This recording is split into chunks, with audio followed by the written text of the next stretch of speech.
a combination of equity and debt. These are the two predominant asset classes which are combined into one mutual fund.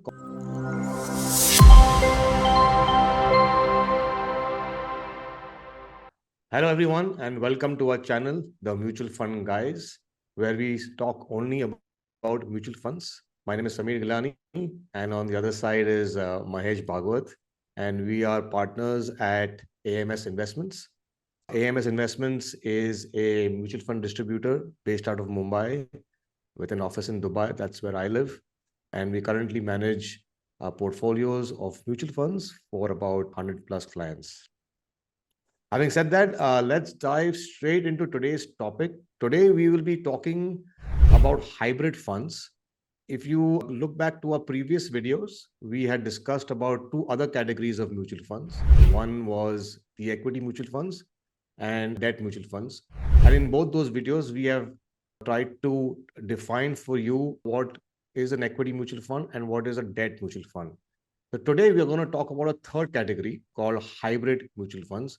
And the word hybrid, I think, is quite common these days. We obviously have seen the word hybrid being used for work, where people work a few days from home and then they work a few days from office. We also know about hybrid cars, half run by a petrol engine and the rest is run by a battery. So in the same spirit of things, there is also a category called hybrid funds, which is nothing but a combination of two different asset classes, or two or more, it could be. But predominantly, it's a combination of equity and debt. These are the two predominant asset classes which are combined into one mutual fund called the hybrid mutual funds. Now, there are different categories within the hybrid mutual fund, which we'll be discussing in detail. But to clarify, a hybrid mutual fund is nothing more but a combination of two or more different asset classes. And in most cases, it's usually debt and equity in some combination or the other. But sometimes there are also different asset classes such as real estate or sometimes even gold that is also incorporated in that fund. We'll discuss more about those funds. But for now, I think generally hybrid funds are a combination of equity and debt. And Mahesh, maybe we can start to walk through our viewers the different kinds of hybrid funds available for them and who it is geared for, which kind of investor would like a hybrid fund. Yeah, so there are 5 or 6 categories of, within the hybrid space, there are 5 or 6 categories of hybrid mutual funds. And the first and probably the most interesting category amongst those is something called the Dynamic Asset Allocation Fund or Balanced Advantage Fund. This terminology is interchangeably used. And so, as the name suggests, Dynamic Asset Allocation Funds are funds where the fund manager actually dynamically moves the exposure between equity and debt based on his perception of the market. The equity and the debt exposure doesn't remain constant in dynamically asset allocation funds. So what the fund manager does is that he keeps a minimum exposure to equity of 35% and a maximum of 75 to 80%. That's the equity exposure range in those funds. And the debt exposure obviously will therefore be between 65 to 20% at the downside, right? So that's the kind of range that these two asset classes can move between in the dynamic asset allocation funds. Now, the key thing in this is that there are several schemes in the dynamic asset allocation fund category, obviously, but fund managers do this asset allocation in different ways in different funds, right? So there is no one common method by which they move between as equities and debt. So there are some categories of funds where the fund manager moves into higher and higher equity asset allocation as the market moves up, right? So as the market moves up, his asset allocation in equity keeps going up. And when the market falls, his allocation in equities keep coming down. So they try to follow a trend, as in if the trend is up, they increase equity allocation. If the trend is down, they decrease equity allocation. But at the same time, there are other dynamic asset allocation funds which do a different methodology. So they keep reducing the equity exposure as the market goes up, believing that there will be a mean reversion and the market will correct itself. And then they increase the equity exposure as the market falls. So for example, these kind of funds would actually have the least exposure in equities at the peak of, say, January 2007 or the peak of Right. February 2020, just before COVID. And as the market fell, they would be increasing the equity exposure, right? Okay. But as the market has now gone back up, their equity exposure would be reducing regularly. Whereas the other category of funds, the other fund managers who actually follow the trend, would possibly be having the highest equity exposure in February or January 2020, just before COVID, and then would have dropped the exposure in the bottom of March 2020. But Right. now they would still continue to have very high equity exposures as the market has gone up. So, Right. there are two different ways that fund managers follow. We have to be actually very careful when we select a dynamic asset allocation fund category, because you don't know, you have to really know what the fund will do within it. So they will keep moving between equity and debt, but the way they move will be different within different funds in that category. So despite all these different things that these funds have done, one of the things that is very important to see is what is the kind of returns that they have managed to give in the last 10 years, right? So we looked Yes. at the past data of every fund which has a 10-year history and Yes. saw that they have been able to give a 12% compounded return in the last 10 years on an average. So that's the kind of average return this category has given in the last 10 years. And the very important data point that we have to look at is what would have happened if an investor had invested in this category of funds and held for at least 3 years. At least 3 years, if you hold, what would you expect to get? So the average return we found out was around 11.5%.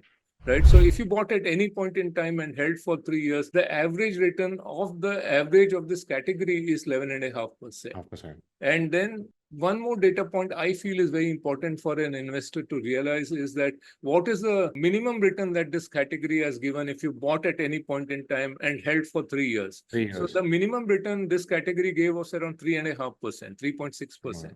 Now that is very important to note, which means that if you held for 3 years, on an average, you wouldn't lose money at least in this category, Obviously. right? Yes. This is what the past data has shown us. Right. Now, so therefore, the kind of investor who would want to look at investing in the dynamic asset allocation category would be the one who would say that I don't mind seeing a small drop in the overall returns I make as long as the volatility in the returns is very low. So I want to have safety first. The kind of investor who looks at risk first and not the returns only would be an ideal investor for this kind of funds. Or even the first-time investor who comes into equity markets and thinks of investing in the equity market, maybe this is the way he should step in and see what kind of returns he experiences, and before taking on a bigger plunge into pure equity funds. Equity fund. So I'll summarize, Mahesh. So the dynamic asset allocation fund essentially is a hybrid fund where the fund manager, he or she, on their own discretion, decides the level of equity they want to be invested in and the level of debt they want to be invested in, depending on their assessment of the market at any given point in time. Now, this category is very useful for those investors who don't want to have very high returns.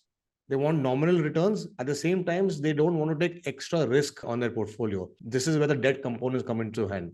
So essentially, this category of dynamic asset allocation funds have returned around 11% over the last 10 years on average. Yes. And like you mentioned, the minimum 3-year return at, if you held the fund for 3 years on a minimum basis, you have at least made 3.5% return. Yes. So in that sense, this is a very sort of balanced approach to investing. And this is why the category exists in the first place. Absolutely. So along with this, then we have another category called the multi-asset category of mutual funds. Again, in the multi-asset category, there are several schemes across all AMCs. And the only difference really between a dynamic asset allocation fund and a multi-asset fund is that multi-asset funds needs to have 3 assets within itself, right? So it can't be just equity and debt. It needs a third asset. And the third asset typically is commodities, which is gold or maybe silver, right? So 10% needs to be in that third asset class. So whatever that asset class is, whether it is gold or silver, it has to be at least 10% of the fund size. And some of these multi-asset funds as you said in the earlier, also invests in real estate investment trust, that is REITs. So any of these can be the third asset class. The first two obviously are equity and debt. So, and fund managers, again, will not repeat it, typically tend to move between equity and debt a little and try to change the allocation between these three asset classes. Some of the funds, however, don't do that. They keep a fixed allocation of 65% to equity and the remaining to these two asset classes, debt and commodities, right? So there is a difference between various funds in the category, but some do a kind of dynamic allocation between these three asset classes, some don't. And that is another asset category that seems to be picking up now. So multi-asset funds, if you ask me what kind of returns they have given, then they have given, again, in the last 10 years, around 12.5% kind of compounded returns. They have also had the same situation where if you bought at any point in time and held for 3 years, then they have given around 16% compounded returns on an average. So anybody who buys at any point in time and holds for 3 years, on an average has got 16%, because we look at only the last 6 years data to get this kind of analysis of how much one would have made. And the minimum continues to be in the range of what dynamic asset allocations got. It's around 4%. So that's the kind of returns that these funds have given. And it's another asset allocation category, another category of funds that a first-time investor could really look at investing into, or a investor who wants to have the flavor of another asset in his overall portfolio can think of investing in this kind of funds, multi-asset category funds. I'll summarize this one again, and then we'll summarize the next two. So a multi-asset hybrid fund is, first of all, I think just for the benefit of the viewers, is not the same as a multi-cap fund. A multi-cap fund is a pure equity fund where the equity fund has to invest in the different categories of companies in India.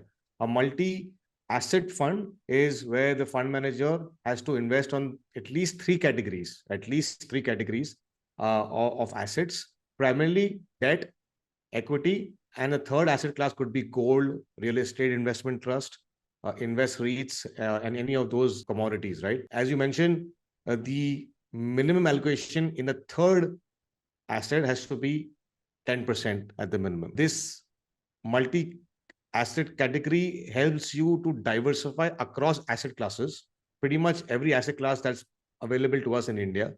And the returns so far have been quite good, in the range of 14 to 15% a year. And the minimum returns, if you held that fund for 3 years, would have been between 3 to 4%. That is right. That is right. So then we come to, within this hybrid space, there are 3 or 4 other categories. But in all these other categories that we'll be discussing, the fund manager doesn't change the allocation between equity and debt, right? So it's a fixed allocation.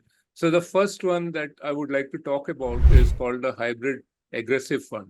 So it's a category called hybrid aggressive category. And in this, it's pretty simple. The fund manager typically holds between 65 to 70% in equity, and the remaining is in debt. So, and this allocation doesn't change. So when you buy a hybrid aggressive fund, you're pretty much sure as to what kind of allocation you're buying into, right? You know that you're buying a 70% equity and 30% debt when you buy this fund.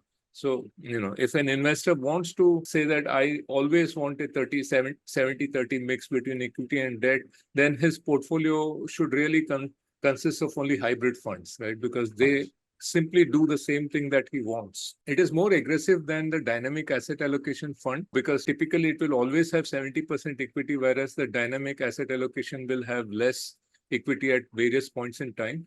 It is therefore more risky than them. It is more risky than the multi-asset fund category, again, because there again the equity portion is less than 70%.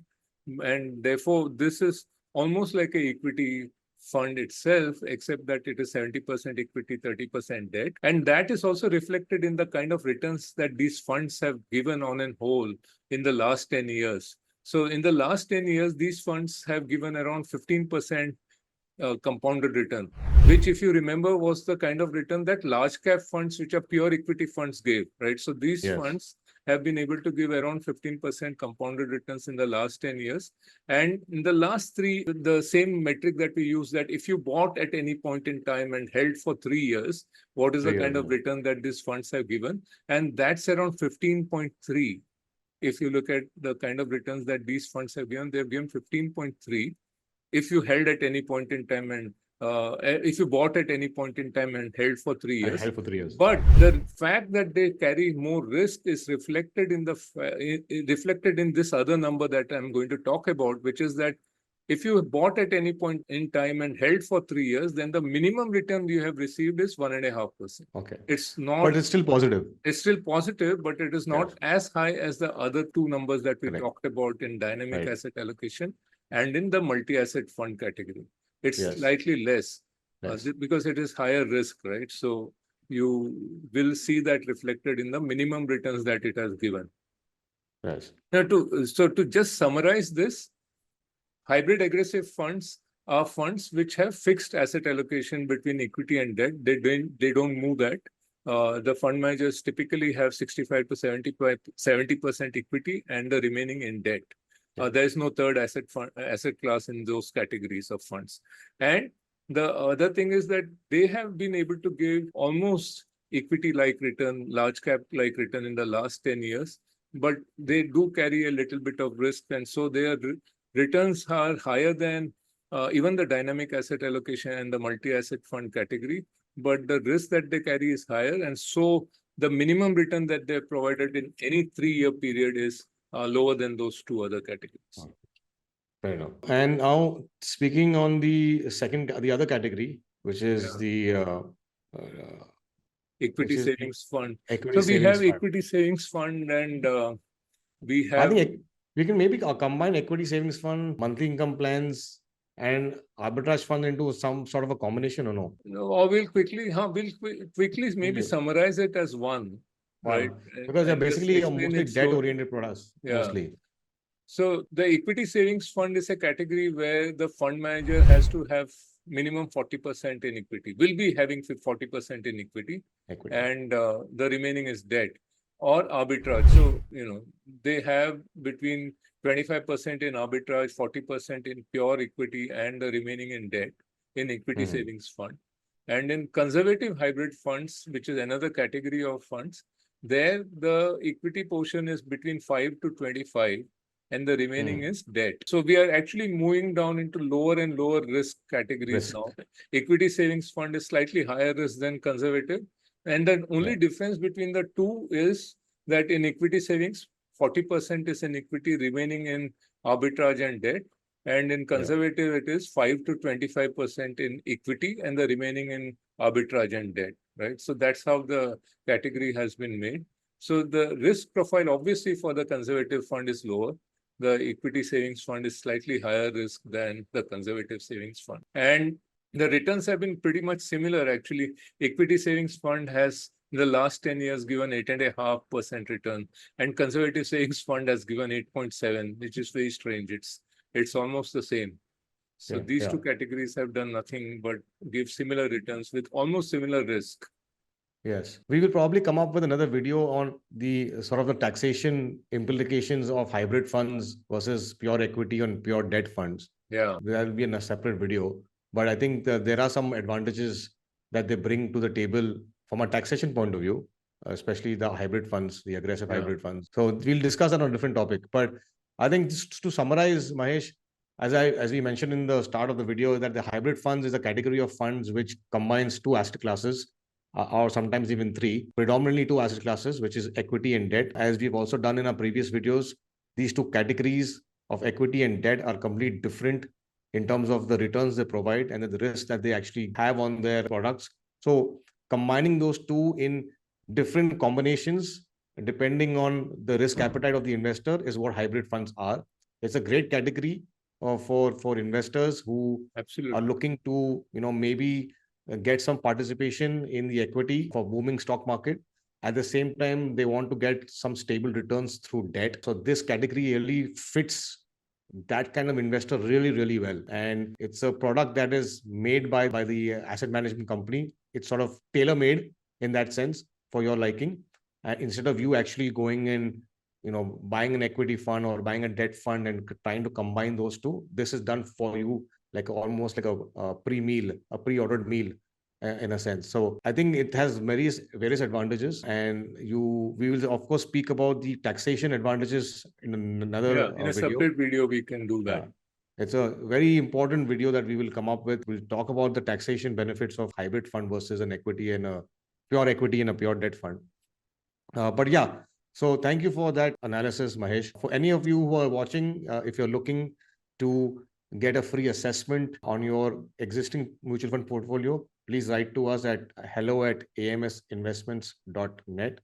Or if you're a first-time investor and looking to get some guidance on mutual fund investing, you can still write to us at hello@amsinvestments.net.